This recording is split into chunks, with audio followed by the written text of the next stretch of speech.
This is Sex Drive, your podcast straight from the road. Welcome to a ride where pleasure meets the everyday and nothing is off limits. I think that the first thing we need to talk about in Sex Drive is sex drive. What is spontaneous desire, and does it even exist? There's this narrative around it that very much focuses on the kind of desire we experienced when we were younger, when we just started out, when the hormones were skyrocketing, when everything felt so good because we were just discovering it, right? And that kind of follows us throughout our lives, and we expect to be tapping back into that feeling because that is what was linked to desire, to spontaneous desire. Well, I first of all don't believe it was that spontaneous even back then. And secondly, for most of us, it just doesn't work that way, especially as we get older and as our responsibilities get more and as our lives are just changing. Now, when we are in a new relationship, the hormones again are very much all over. We can't get enough of one another. And then somehow the day-to-day moves in and things change. We don't constantly long for that connection anymore, for that sexual satisfaction, and it may become something that's mundane, boring, not something we look forward to. Now, my first question when someone says, I am not in the mood for sex anymore, is always, well, what does the kind of sex you're having look like? Or what does the sex that you're not in the mood for look like? Because the truth is, if we're not getting pleasure out of sexual intimacy, we are not going to crave it. We are not going to want it. Because let's be honest, when last did you crave that mediocre sandwich that's pre-packed, that's going to make you feel bloated and not so good, going to feel like a rock in your stomach? Like, probably never. It's very similar when it comes to sexual intimacy. If we are not getting pleasure out of it, we are not going to want to have it. It's that simple. That being said, though, there are many things that affect our sexual desire. I do, however, wholeheartedly believe that we are leaving pleasure out of the conversation too much and too often, because even if it is not something that is spontaneously going to jump at us out of the dark, if we know what we're in for, if we know we're gonna get, if we know what we're gonna get, it's going to be so much easier to make time for it and to get into the mood, right? If we find small pockets of pleasure in our day-to-day, if we start being open to it, if we start to notice it, if we know how to tap into it, it's going to be so much easier to tap into sexual pleasure with or without a partner as well. Now, when I say little pockets of pleasure, again, that doesn't necessarily include a partner. It's got a lot to do with myself. What can I do for myself? What do I need? Learning how to check in with my body. What is my body actually in the mood for?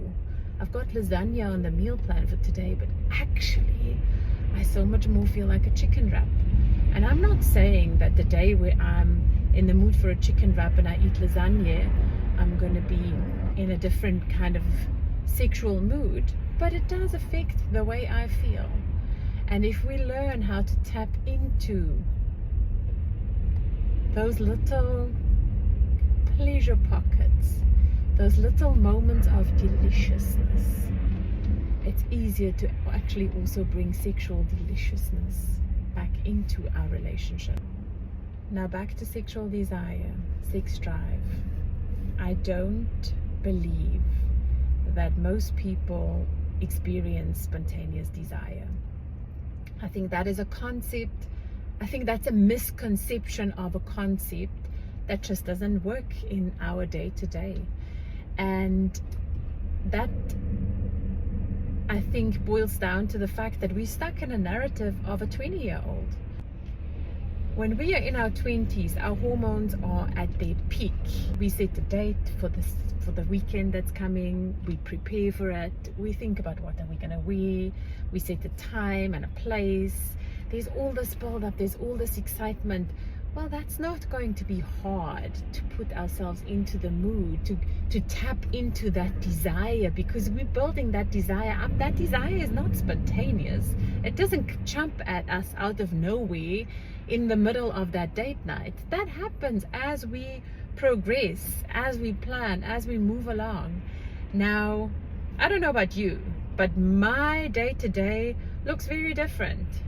Now, if I attach sex to those moments when I'm spontaneously in the mood for it, I'm not having much sex.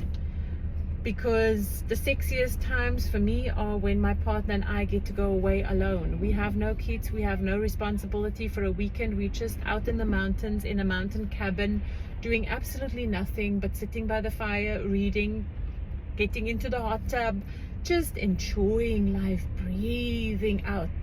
That is when it's really easy to tap into that spontaneous desire, because I have nothing else. There's no noise, there's nothing that blocks my desire, right? And I can be in the moment. I'm allowed to be there. But our day-to-day doesn't look like that. Our day-to-day is like, okay, let's get up, let's get the kids breakfast, let's get them to school, let's get to work, let's do this, let's do that, we need to go to the shop, we need to do this. The list is endless. So at the end of the day, am I going to be in the mood for sex? Probably not. So what can we do? What is the answer? If I expect desire to just show up and put me in the mood, then there will not be much sexiness in my life.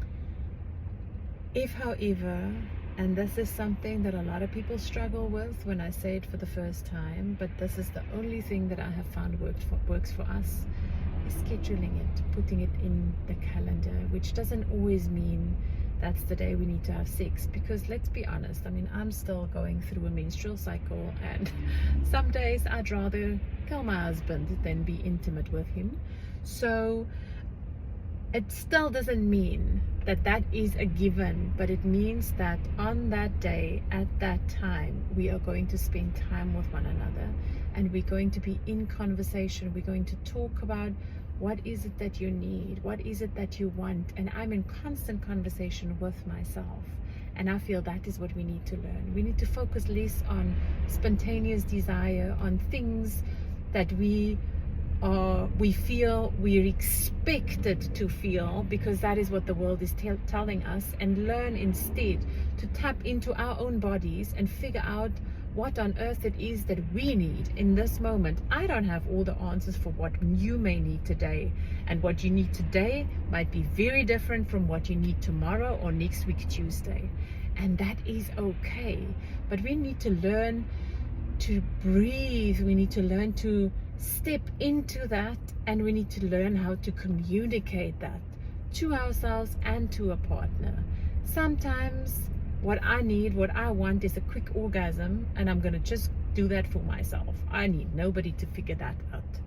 On other days, I need slow intimacy, slow pleasure, slow interaction with a partner. Someday I want quick interaction with a partner, and that's also okay. It doesn't matter what it is, and it doesn't matter what it looks like for you. My way is not your way, and that's another thing that we need to just understand. When it comes to sexual desire and sexual intimacy, I feel like there's this one idea that we're all supposed to just move towards. That's the thing that must work for us all, but it doesn't. I like fish, you don't. He likes meat, I don't. You know, nobody says that. That says nothing about my character, about the other person's character, about who I am. And it's the same when it comes to sexual desires and sexual needs. But there is a but. It's the one thing we have not been taught. Most of us, except for a handful of lucky ones, did not grow up with the tools that we need to step into that, to step into our own desires, our own needs. And then once we've got that sorted, we can actually kick sex drive in the butt. We can drive the drive out and bring delicious pleasure in instead. And that is what I wish for us all. I really do. I hope that all of us are going to be able to tap into that deliciousness and realize that all of us can have it, all of us, in the way that we want to have it, without fitting any norm or form or shape, without it being a certain way that we are told it should be like, it should feel like, it should taste like. No, figure it out for yourself. It's your taste, your feel, your desire, your drive. If it is there, great. If not, also great. It doesn't mean you cannot have what someone that's got an actual active high sex drive can have. No, you can have it all. The most important message that I've got for you is that no matter what you are, no matter where you are, no matter who you are, no matter what you feel, no matter what you desire, there's nothing wrong with you. It is the society we live in that has made sexuality a dirty thing. But intimacy is a beautiful thing. No matter how you choose to live it, it is pleasurable, it is delicious, and it is for all of us. It's for everybody.